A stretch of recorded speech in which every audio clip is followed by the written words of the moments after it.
Gracias. Buenas tardes, hermanos. Les invito por favor a abrir sus Biblias en la carta a los Colosenses.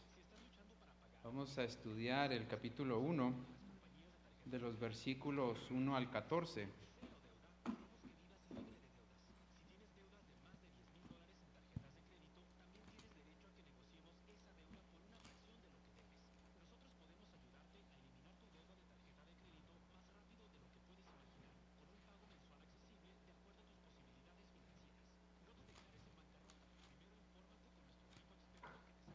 Y antes de dar lectura a nuestro versículo o a nuestra lectura de estos 14 versículos, vamos a ponernos en actitud de oración, hermanos. Padre Santo que estás en los cielos, santificado sea tu nombre, Señor. Damos gracias por ser, Padre, nuestro dador, por darnos una gracia inmerecida, Señor, y por darnos el sustento, Señor, diario a través de tu Espíritu Santo. Rogamos, Señor, en esta noche que tú hables a nuestros corazones, Señor, que tu palabra, Señor, sea la que nos dirija, nos redarguya, Señor, y sobre todo nos exhorte. Te rogamos, Señor, por cada hermano que está aquí presente y también por los que nos escuchan, Señor, a través de la transmisión. Rogamos, Señor, que tú sigas edificando, Señor, las almas de esta iglesia, Señor, y sigas fortaleciéndolo, así también creando los frutos, Señor, que tú quieres, Señor, y tú deseas en cada uno de nosotros, a fin de madurar, Padre Santo, en nuestra fe y sobre todo, Señor, en el conocimiento de tu verdad. Todo esto te lo pedimos, te lo rogamos en el nombre precioso de tu Hijo Cristo Jesús. Amén. Muy bien, hermanos. A manera de tema general, hermanos, este mes se estará estudiando la supremacía de Cristo. Es un tema muy importante de la fe cristiana y es de suma importancia para todo aquel creyente conocer la supremacía de Cristo, la preeminencia de Cristo en sus vidas. Como parte del subtema que estaremos estudiando esta noche es el tema de la inteligencia espiritual. Y un principio, hermanos, que quisiera compartir con ustedes antes de empezar mi enseñanza es que la supremacía de Cristo se aprecia en el creyente cuando éste aprende a utilizar la inteligencia espiritual para llevar a cabo la voluntad de Dios en su vida. U otro título alterno es la supremacía de Cristo se aprecia en el creyente cuando éste usa y ejercita la inteligencia espiritual para llevar a cabo su voluntad. Un teólogo del siglo XIV, Agustín de Hipona, dijo una frase: ama y haz lo que quieras. Muchos han tomado esta frase como pretexto o como excusa para justificar algunos actos de sus vidas. En el caso de unos lo han interpretado como una forma natural de hacer todas las cosas, dirigidas o inspiradas por el deseo del corazón, resultando en ellos un libertinaje desmedido y sin control. Por otro lado, otros interpretan esta frase en el contexto o en la forma en como este pensador o este teólogo lo dijo, que es hacer lo correcto cuando se enfrenta uno a un dilema, o actuar correctamente al hacer lo debido, o sabiendo hacer lo que estará bien. El diccionario define la palabra inteligencia como la capacidad o la facultad de entender, razonar, relacionar ideas, o también como la habilidad para resolver problemas, aprender de experiencias, analizar información, actuar bajo ciertas circunstancias complejas, o en sí la inteligencia es la facultad o virtud de retener y recordar información con el propósito de que una persona pueda aplicar ese conocimiento. Por otro lado, la sabiduría se define como una virtud, pero en general se refiere a la capacidad de aplicar la inteligencia adquirida, que por cierto el conocimiento es saber, pero no aplicarlo. Otra definición de la sabiduría es que ese conocimiento adquirido nos nos ayuda a aprender las cosas de una forma empírica o por medio de actos repetitivos. Otras veces la sabiduría se toma como el resultado de un buen juicio o la capacidad de desarrollar o de actuar por medio del sentido común. Hoy en día, hermanos, existen, se puede decir, o pudiéramos decir, ¿verdad?, que muchas personas poseen tanto una o las dos. Es decir, hay personas muy sabias o hay personas muy inteligentes o hay personas muy inteligentes y sabias. Ambas son virtudes y se dice que hay una veintena de estas virtudes, por la cual algunos expertos las dividen en virtudes morales o virtudes éticas. Además de estas dos virtudes de las cuales estamos hablando, muchos las utilizan para desarrollarse, para superarse, para encontrar el camino, para llegar a ese objetivo, utilizando la constancia, la disciplina, la responsabilidad, el heroísmo, la empatía, la generosidad, la dignidad, etcétera, etcétera, etcétera. Así que para nosotros los creyentes, hermanos, se nos exhorta en una búsqueda de la verdad, profundizar en esos tesoros de la palabra de Dios, profundizar en su significado, utilizarlo en el contexto de la fe, a fin de que nosotros encontremos un deleite, encontremos un agrado en buscar la voluntad de Dios para nuestras vidas.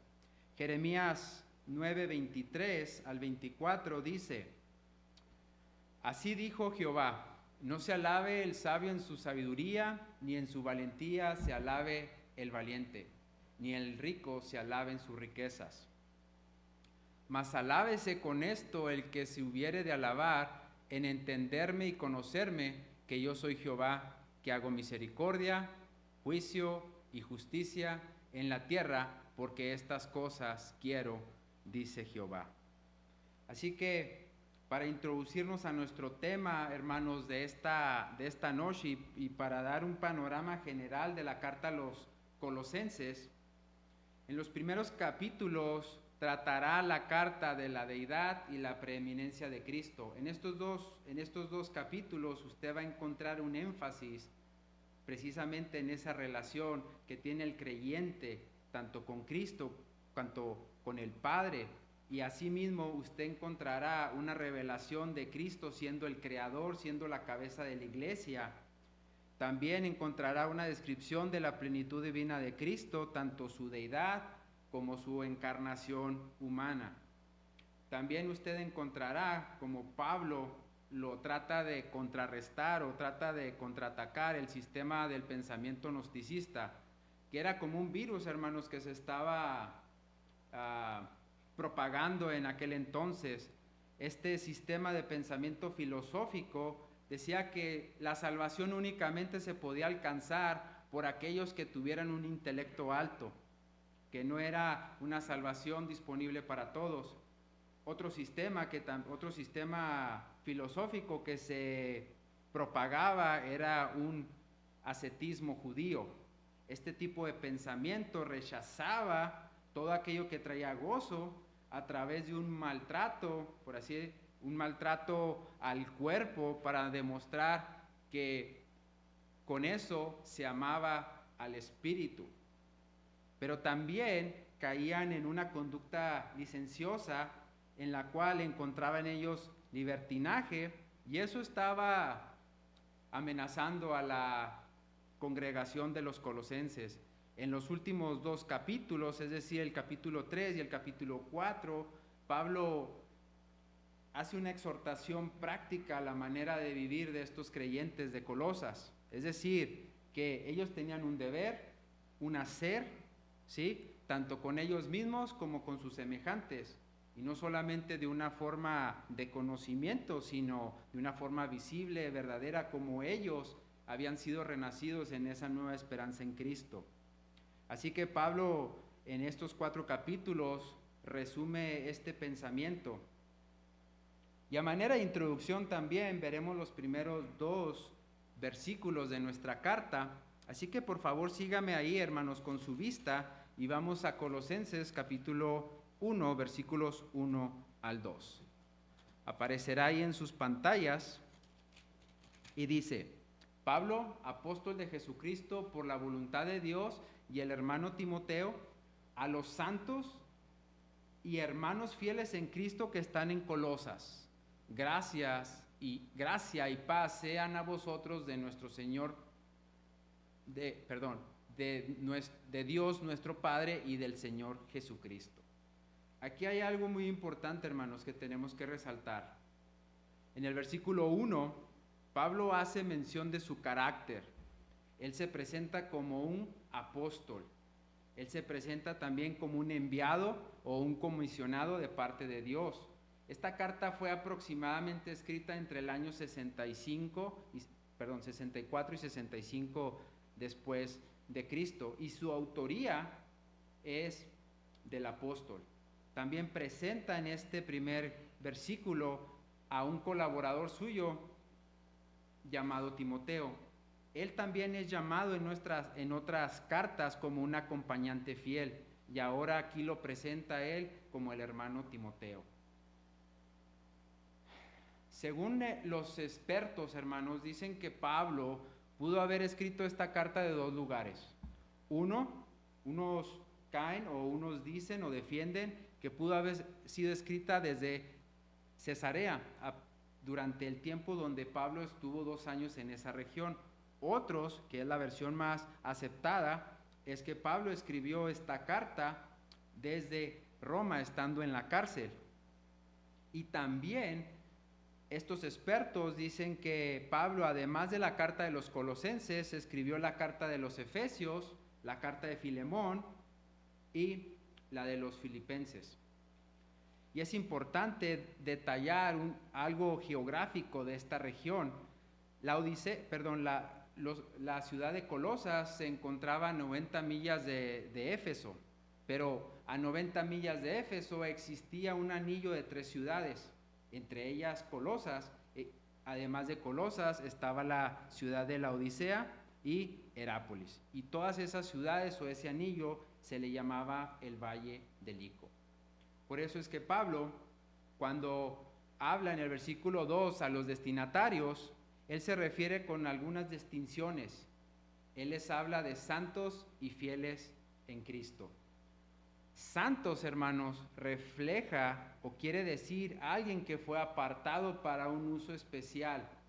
En el caso de los creyentes, ellos fueron apartados para un uso especial o como aquel distintivo de un hijo de Dios.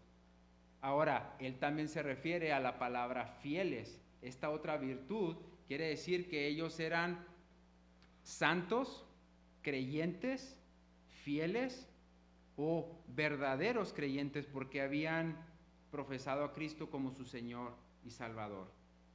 Y Pablo hace un saludo especial con 2 palabras, gracia y paz. La gracia, hermanos, era porque había sido revelado el Evangelio por medio de ella. Y la gracia que Dios había dado era para salvación como un don. La paz que había sido traída por la gracia les daba un privilegio que antes, cuando estaban muertos en sus delitos y pecados, no tenían, es decir, ellos estaban enemistados con Dios. Ahora, por medio de la gracia, tenían paz para con Dios y habían sido reconciliados por medio de nuestro Señor Jesucristo. Por esto, en el estudio de esta carta, hermanos, veremos y aprenderemos que la inteligencia espiritual como un don o una virtud espiritual en donde aprenderemos a saber o descubriremos de dónde proviene, cómo se adquiere, cómo se usa y cuál es el propósito. Y este principio se desprende del versículo 9 que más adelante leeremos.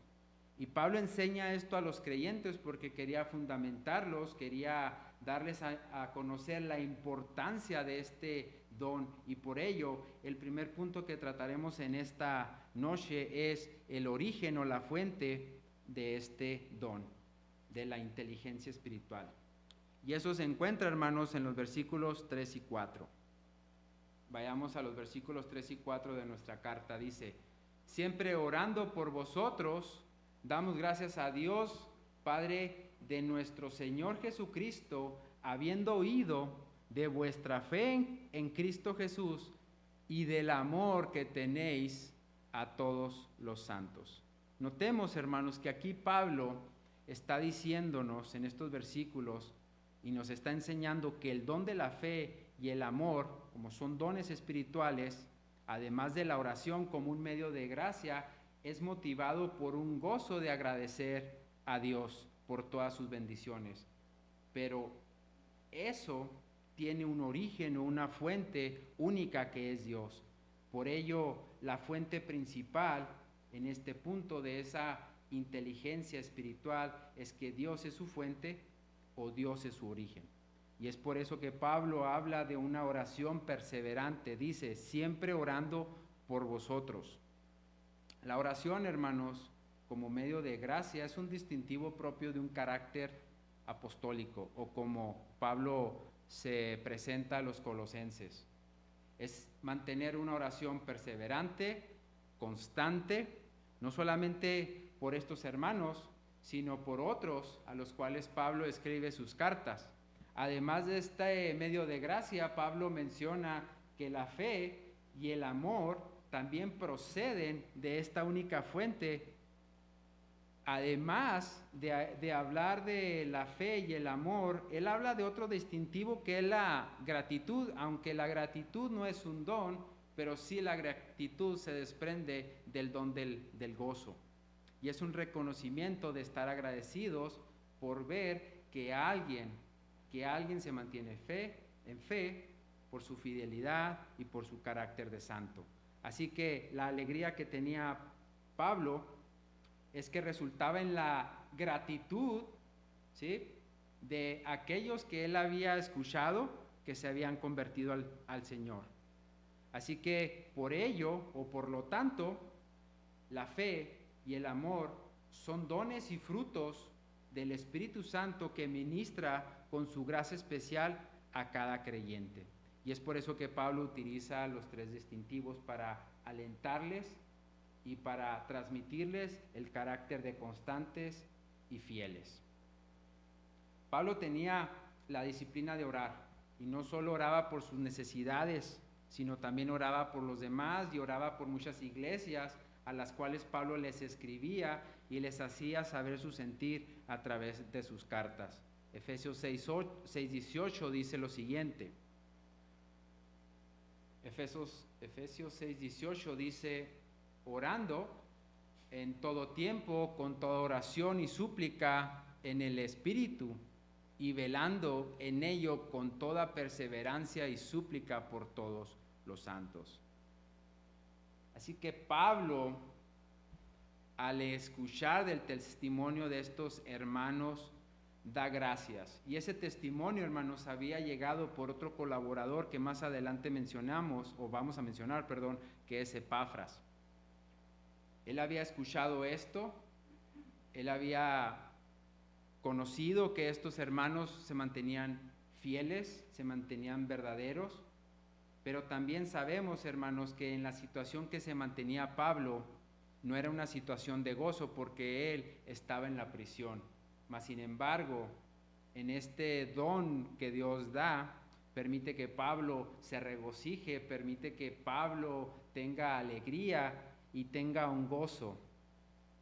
Nosotros sabemos también, hermanos, que un creyente, al conocer que la fuente de estos dones de la fe, del amor, del gozo, vienen de nuestro Señor Jesucristo, nos denota y nos dice nuestro propio espíritu que nosotros hemos pasado de esa muerte a una vida, y también que hemos pasado de un lugar de tinieblas a un lugar de luz.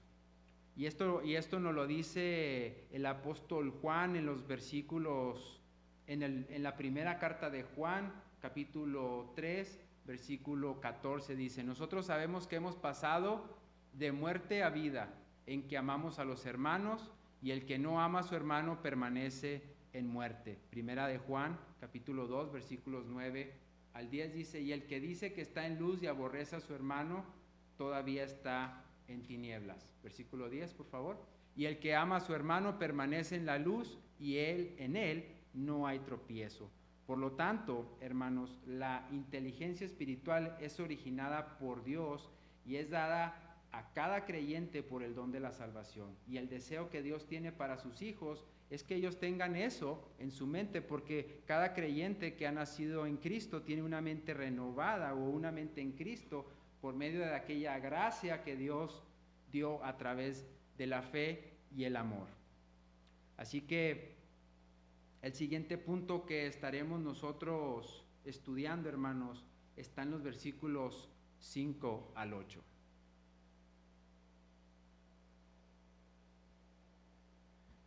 Dice, sígame con su vista. A causa de la esperanza que os está guardada en los cielos, de la cual ya habéis oído por la palabra verdadera del Evangelio. Versículo 6. Que ha llegado hasta vosotros, así como a todo el mundo, y lleva fruto y crece también en vosotros, desde el día que oísteis y conocisteis la gracia de Dios en verdad. Versículo 7. Como la habéis aprendido de Epafras, nuestro consiervo amado, que es un fiel ministro de Cristo para vosotros, a quien también nos ha declarado vuestro amor en el Espíritu.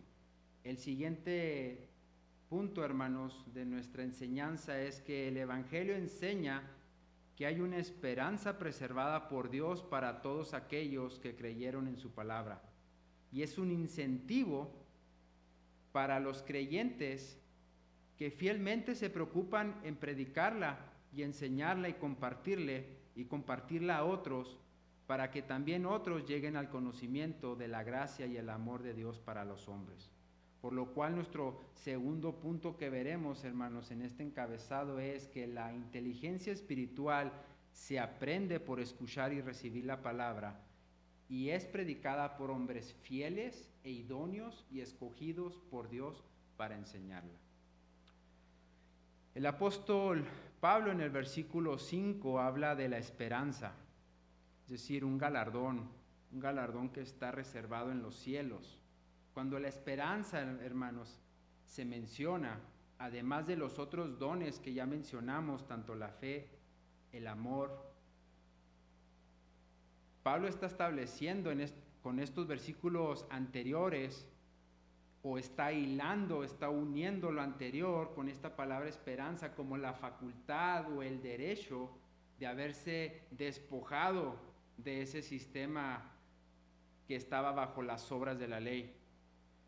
Como Pablo sabía que esto era propio del judaísmo, o como el judaísmo establecía aquello en aquel entonces, que todas las obras estaban bajo la ley, Pablo quiere decir que por medio del Evangelio un creyente ha aprendido que ese Evangelio verdadero, además del amor, de la fe, se le adhiere la esperanza como otro distintivo adicional para permitirles ver más allá de su conocimiento, es decir, para extenderles a ellos el conocimiento de su fe, de su amor y de su esperanza. Que eso encierra, hermanos, la suma de todo el cristianismo, dado a conocer en aquel entonces o como en esta época. Por eso Pablo empieza en el versículo 5, a causa. Esa palabra es bien importante porque le da significado a un hecho o a un acto hecho, por así decirlo, a un acto ya salvaguardado en un lugar seguro, no en un lugar donde se corrompe, no en un lugar donde está al alcance del hombre, sino en un lugar que está salvaguardado por Dios. Hebreos 10:23 nos dice, manténganos firmes sin fluctuar la profesión de nuestra esperanza, porque fiel es el que prometió. Entonces es algo ya asegurado para el creyente. En el versículo 6 Pablo hace sentir que esa esperanza ya había llegado a ellos y había sido producida por ese evangelio que ya había sido predicado. ¿Por qué? Porque el evangelio había sido completo y verdadero. Ese evangelio no era otro evangelio diferente al que Pablo había predicado en otros lugares, sino que era el mismo evangelio que él predicaba en cada lugar o en cada región donde se encontraba. Y Pablo habla de cuál es este evangelio en 1 Corintios, capítulo 15, versículos 1 al 4. Ayúdenme a leer, por favor, ahí, hermanos.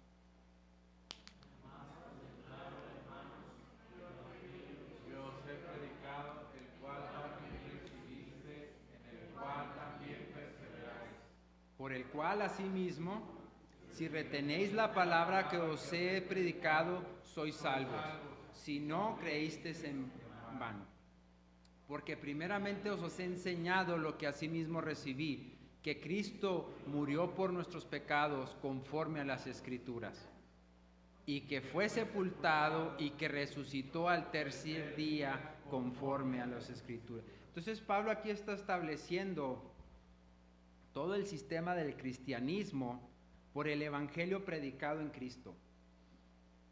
Además, este evangelio, hermanos, hacía que el creyente perteneciera a esa vid verdadera que era Cristo. Cristo se mencionó como la vid verdadera y como su padre el labrador. Dice, toda rama que en mí no da fruto la corta, pero toda rama que da fruto la poda para que dé más fruto todavía. Y Pablo está introduciendo esta idea de este fruto, de esta esperanza, en los versículos 7 al 8. Ayúdenme, por favor, hermanos, a leer los versículos 7 al 8 de la carta.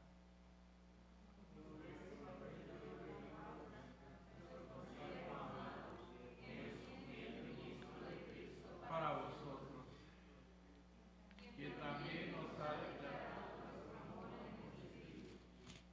Muy bien, en estos dos versículos vemos que Pablo completa la idea de a qué se estaba refiriendo con enseñar o aprender la palabra o la frase de nuestro tema, que es la inteligencia espiritual. Al ser aprendida, fructificaría, porque era el designio de Dios que había dado para su palabra, pero también edificaría a hombres idóneos, a hombres escogidos, que predicasen este evangelio de las buenas nuevas. Pablo ahora en estos versículos habla de otro colaborador, y es Epafras. Dicen los comentaristas que Epafras había aprendido de Pablo durante su residencia en Éfeso, y es por ello que Pablo habla de este colaborador como un colaborador fiel, un fiel ministro, un siervo de Cristo, como aquel consiervo amado. Así que dicen los comentaristas que cuando Epafras aprendió durante estos 2 años de Éfeso, bajó a este valle en donde se encontraban estas 3 ciudades para seguir predicando la palabra de Dios. Y es por ello que Pablo lo menciona como otro seguidor de Cristo, con un aprecio, como cuando se tiene un colaborador o un compañero al lado. Epafras demostró las virtudes de esta inteligencia espiritual, porque había aprendido de su maestro, se esforzaba, también tenía una fe firme, una vida constante de oración, una constancia, una valentía para compartir el evangelio a otros, una convicción de no escatimar en los riesgos de sufrir y un amor profundo y cuidado por aquellos en quienes a él se les había encomendado enseñar.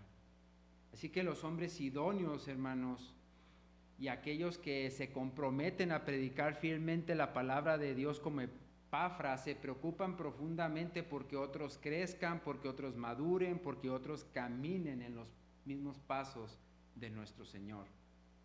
Y además de eso, permanezcan firmes en la fe.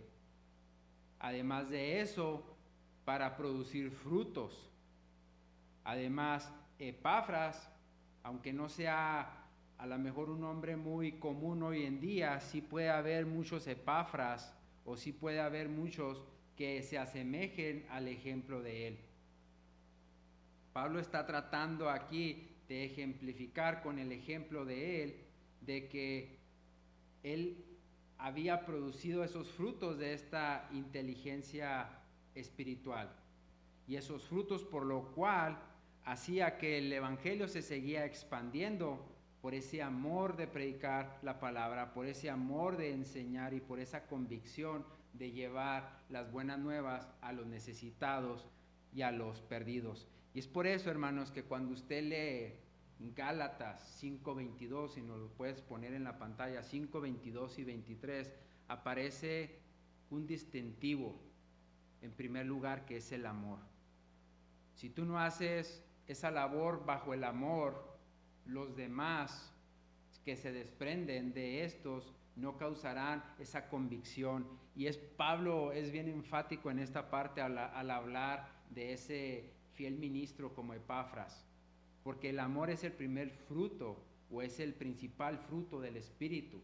Así los demás serán producidos a través de este amor. Y dice nuestro versículo, mas el fruto del Espíritu es amor, gozo, paz, paciencia, benignidad, bondad, fe, mansedumbre, templanza. Contra tales cosas no hay ley.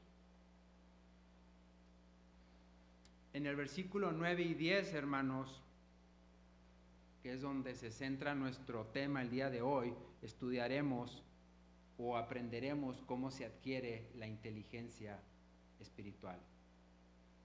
Toda acción de agradar a Dios y de conformarse con su voluntad viene del deseo de orar, de meditar la palabra, para que sea el medio por el cual Dios guíe nuestro pensar, nuestro actuar y nos encamine a mantener una palabra viva dentro de nosotros a fin de llevar a cabo la voluntad de Él en nuestras vidas y a seguir madurando en nuestra fe y en nuestro conocimiento.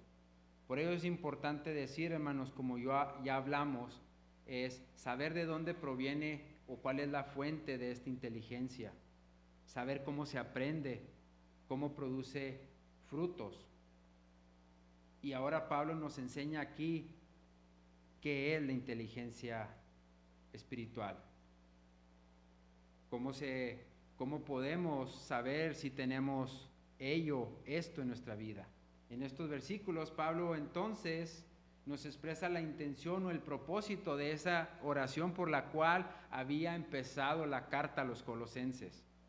Nos demuestra que aquí Pablo tiene verdaderamente una preocupación por estos hermanos.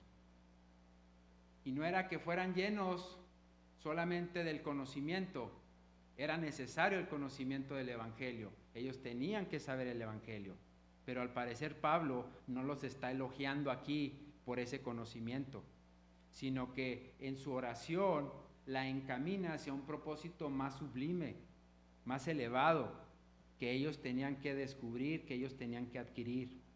Y era que ese conocimiento aquí, como dice la palabra, como la palabra en el griego lo traduce, o es epignosis, que se refiere a un conocimiento pleno, total y completo. Pablo había predicado el evangelio completo de Cristo, pero Pablo está transmitiendo su deseo en que ese conocimiento ya era total, ya era completo, pero adhiere otra palabra más ahí en los versículos 9 y 10. Si los puedes, ahí los tienes en la pantalla. Él agrega a que este conocimiento, él dice que seáis llenos del conocimiento de su voluntad en toda sabiduría e inteligencia. Unas versiones, hermanos, traducen la palabra sabiduría como prudencia. Si la palabra la traducimos como prudencia, se conforma al conocer o a ese conocimiento o a ese actuar. Pero Pablo agrega la inteligencia espiritual y es una acción, hermanos, que une, porque la palabra para inteligencia es sunesis. Esto quiere decir ponerse junto o actuar juntamente. Quiere decir que Pablo les está transmitiendo a través de este deseo un peso en este propósito para estos hermanos. Es decir, que ellos tenían que ponerse aparte, aparte de ese conocimiento, su intelecto. Que no actuaran esas dos cosas por separado. Es decir, que no actuaran o caminaran o se expresaran sin un conocimiento y sin ninguna inteligencia a la vez. El libro de los Proverbios, cuando usted lo lee desde el principio, habla mucho de una palabra, que es sabiduría, ¿sí? Todos hemos leído el libro de los Proverbios. La parte que Pablo está diciendo aquí es que, hermanos, ustedes deben de actuar con un conocimiento pleno de la palabra y con un pensar unido en su acto para analizar, para discernir, para actuar como un miembro vivo de Cristo. Es decir, para poder discernir todas las cosas a través de la palabra, la cual los capacitará para andar, para tomar decisiones, para crear creyentes maduros en el temor de Dios. Y es por eso que Proverbios 9:10 dice, el temor de Jehová es el principio de la sabiduría y el conocimiento del Santísimo es la inteligencia. Por lo cual Pablo les dice, hermanos, ustedes no tienen que andar en una dicotomía. Es decir, ustedes no tienen que separar su pensar y su caminar, sino siempre tienen que estar unidos. Que por cierto, a los que estuvimos en el instituto, se nos pidió al final hacer una tesis. Yo les invito a que pasen aquí a la biblioteca. Yo hablo de esta palabra, ¿verdad? Pero en un sentido de la santidad. El tema de mi tesis y de los demás hermanos que están ahí, usted puede pasar a leerlas. El tema de mi tesis es la dicotomía de la santidad y el Espíritu Santo. Y hablo poco de este tema ahí y de otras cosas, pero lo que Pablo está, hermanos, tratando de ejemplificar, y disculpe que lo esté reiterando, pero este es el punto principal de estos 14 versículos, es de que para agradar a Dios y conformarnos con su voluntad, tenemos que actuar con sabiduría, con inteligencia, con conocimiento, con la palabra, con todas esas cosas juntas, maduros en un conocimiento, fuertes, capaces de hacer frutos, como es digno del andar de todo creyente. Hoy en día, hermanos, desgraciadamente, este tema tiene mucha relevancia. El día de ayer hablaba con un hermano y cada rato se me salía la palabra inteligencia artificial. No sé, estaba hablando con él y se me salía mucho esa palabra. Pero meditando en esa palabra, hermanos, creo yo que es de suma relevancia de que a lo mejor muchos de nosotros no tenemos una inteligencia espiritual, sino una inteligencia artificial. Y no lo digo para reírnos, sino lo digo con todo respeto, porque ese es el sentir del Evangelio. Nosotros tenemos toda la Escritura que nos dice que toda la Escritura es ¿qué?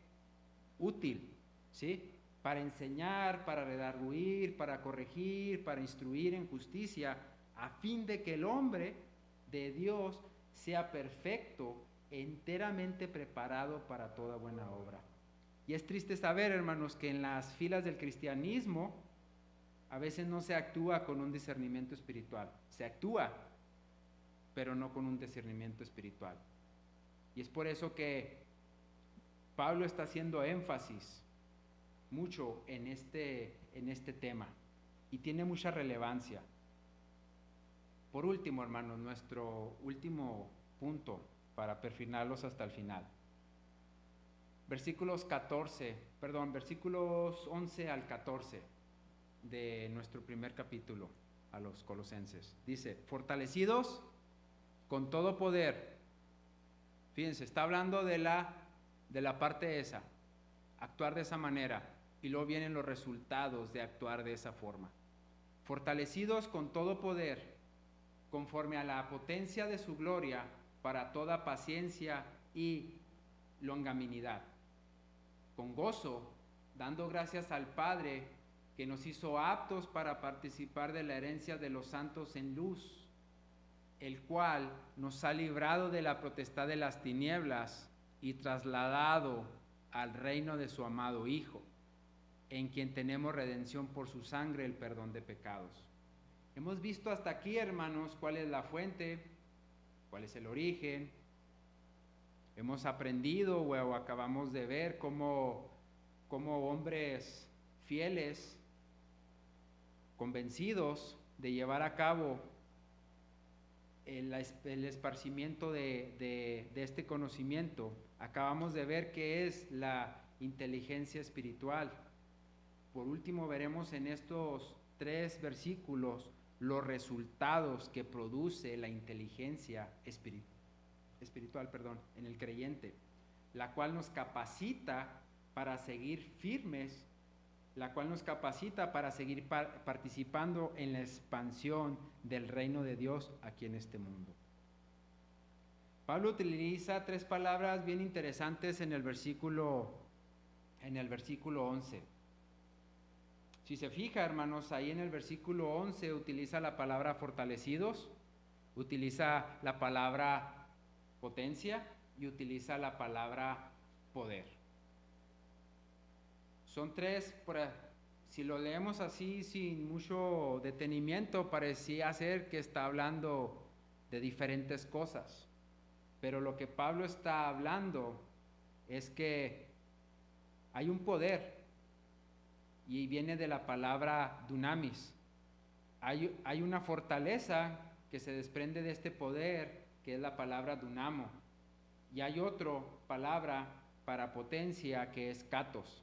Es una triada de palabras, hermanos, que es uno de los resultados o es un deseo que Pablo transmite a los colosenses para que ellos sean fortalecidos, es decir, para que ellos se sientan capacitados, lo cual ya lo eran porque ya habían recibido este evangelio, para que actuaran con fuerza, con paciencia, con perseverancia y con resistencia, que es la palabra longanimidad, para vencer ¿a quién? Al enemigo número 1 del creyente, que es Satanás. Por lo cual, el primer resultado de esta inteligencia espiritual es que este poder será manifestado en nosotros para sentirnos fortalecidos cuando estemos en tribulaciones o estemos en pruebas. El segundo resultado de la inteligencia espiritual en el creyente es que Dios ya nos hizo aptos. Y nos hizo aptos porque, dice el versículo 12, con gozo dando gracias al Padre que nos hizo aptos. Es decir, Dios ya nos hizo completos, suficientes, calificados por su soberana gracia. Y por esta gracia Él nos permite participar en la luz como herencia. Y como luz, ¿sí?, debemos ayudar a otros a no tropezar con el pecado y que nosotros no tropecemos tampoco con el pecado. Dice la palabra que es lámpara, ¿sí?, a nuestros pies y lumbrera a nuestro camino. El tercer resultado de esta inteligencia espiritual en el creyente lo vemos en el versículo 13, que dice, el cual nos ha librado de la potestad de las tinieblas y trasladado al reino de su amado Hijo. Este tercer resultado espiritual muestra que nuestra mente ya fue trasladada, ya fue librada de un dominio al cual le pertenecía, que era el imperio de las tinieblas o el reino de las tinieblas. Es decir, ya no tenemos una mente esclava del pecado. Nuestra mente ha sido renovada en Cristo. La inteligencia espiritual nos ayuda, hermanos, constantemente o continuamente a renovar nuestra mente, es decir, los pensamientos llevados cautivos a Cristo, como lo dice Pablo en 2 Corintios, capítulo 10, versículo 5. Derribando argumentos y toda altivez que se levanta contra el conocimiento de Dios y llevando cautivo todo pensamiento a la obediencia de Cristo. Los creyentes en Colosas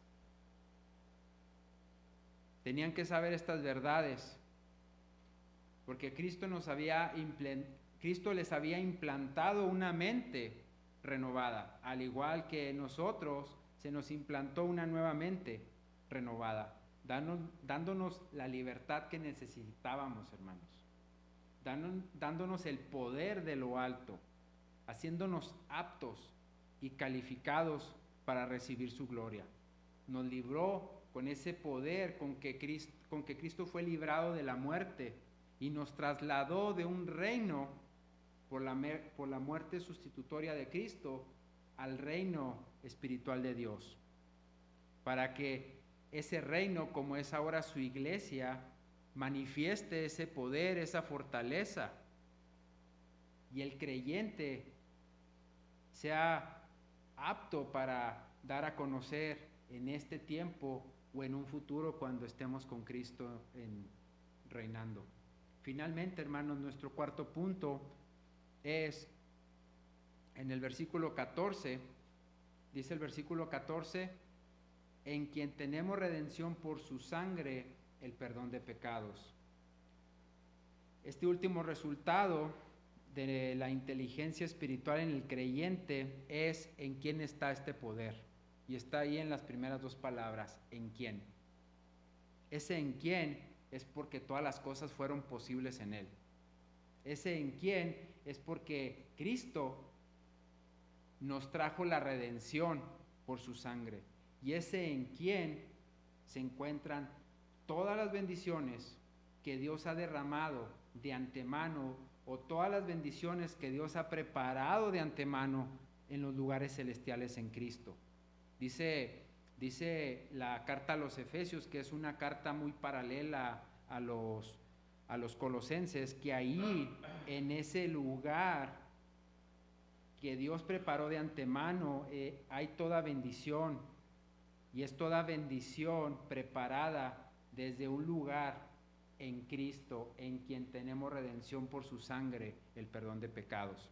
Y la bendición más valiosa de eso, hermanos, aparte de esas bendiciones espirituales, es que por Él fuimos nosotros rescatados de nuestra vana manera de vivir, y ahora tenemos un resultado mejor, que es la vida eterna en Cristo, y esta está asegurada en quien tenemos redención por su sangre, y nada nos podrá separar de ese amor en Cristo.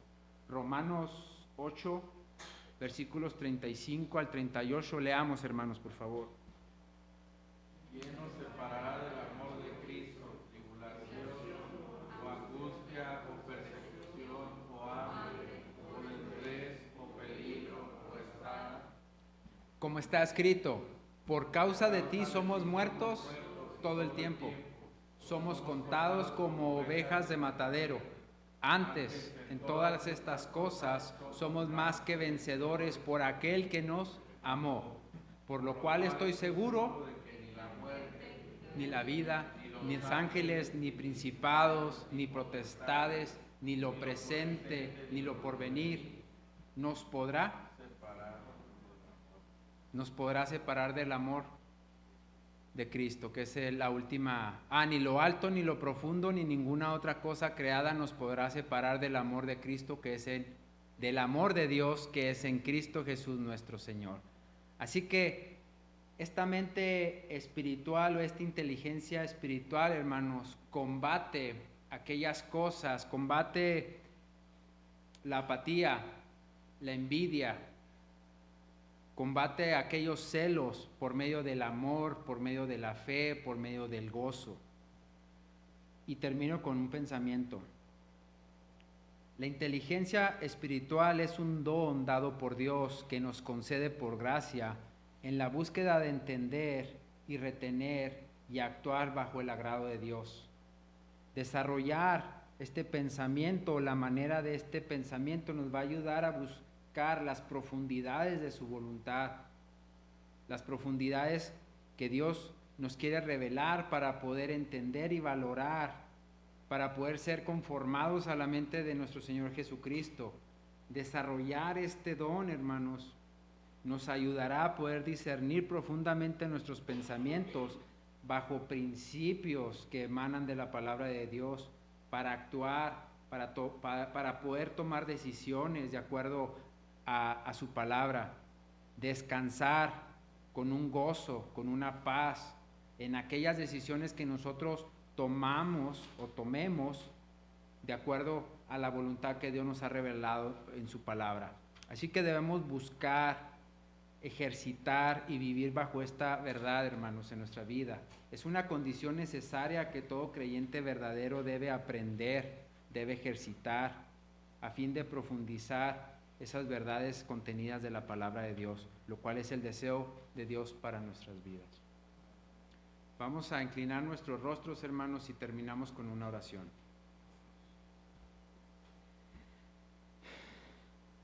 Padre Santo, damos las gracias, Señor, por permitirnos, Señor, la palabra, Señor, que hoy fue inspirada, Señor, por ti. Esta palabra, Señor, que ya de antemano, Señor, fue revelada. Esa palabra, Señor, que estaba ahí, Señor, hace 2000 años y que la has preservado hasta nuestros días, para que nosotros conozcamos, Señor, estas verdades, para que nosotros conozcamos, Señor, el deseo que tú tienes para nosotros de conformarnos en unos creyentes, unos hijos tuyos maduros, Señor, fortalecidos con esas bendiciones celestiales, a fin, Señor, de que el conocimiento que nosotros adquirimos, Padre, lo podamos llevar fielmente, con un amor, con un gozo y un deseo, Señor, a todos aquellos que lo necesitan. Y sobre todo, Señor, para hacer frente, Señor, a aquellas pruebas, aquellas decisiones, Señor, o aquellas flaquezas, Padre, que están en nuestra vida. Te rogamos, Señor, que esas debilidades, Señor, se conviertan o puedan ser convertidas, Señor, en fortalezas. Que si hemos fallado, Señor, en estas cosas, tú nos ayudes, tú nos conformes a la mente de Cristo y nos permitas madurar y crecer, Señor, en tu palabra, a fin, Señor, de ser preparados, a fin, Señor, de ser entendidos, maduros y perfectos, Señor, como lo dice tu palabra. Rogamos, Señor, por todos los hermanos, por todas las familias, por todos los miembros de esta iglesia y por todas las iglesias, Señor, que sean conformados a esta verdad, Señor, y que podamos, Señor, anhelar el deseo, Señor, de actuar de esta manera. Ayúdanos, Señor, a ejercitarla, y como lo dice el libro de Santiago, Señor, que si necesitamos sabiduría, la pidamos, Señor, a ti. Que tú podrás darnos ese don, Señor, tú nos podrás dirigir y tú nos podrás, Señor, enseñar la voluntad que quieres para nosotros. Gracias, Padre, por darme este privilegio, Señor, y por haber traído tu palabra, Señor. Te pido por cada hermano, te pido, Señor, por las peticiones que se levantarán y asimismo, Señor, por los hermanos que traerán tu palabra próximamente. En el nombre de tu Hijo Cristo Jesús te lo pedimos, Señor, todo esto. Amén.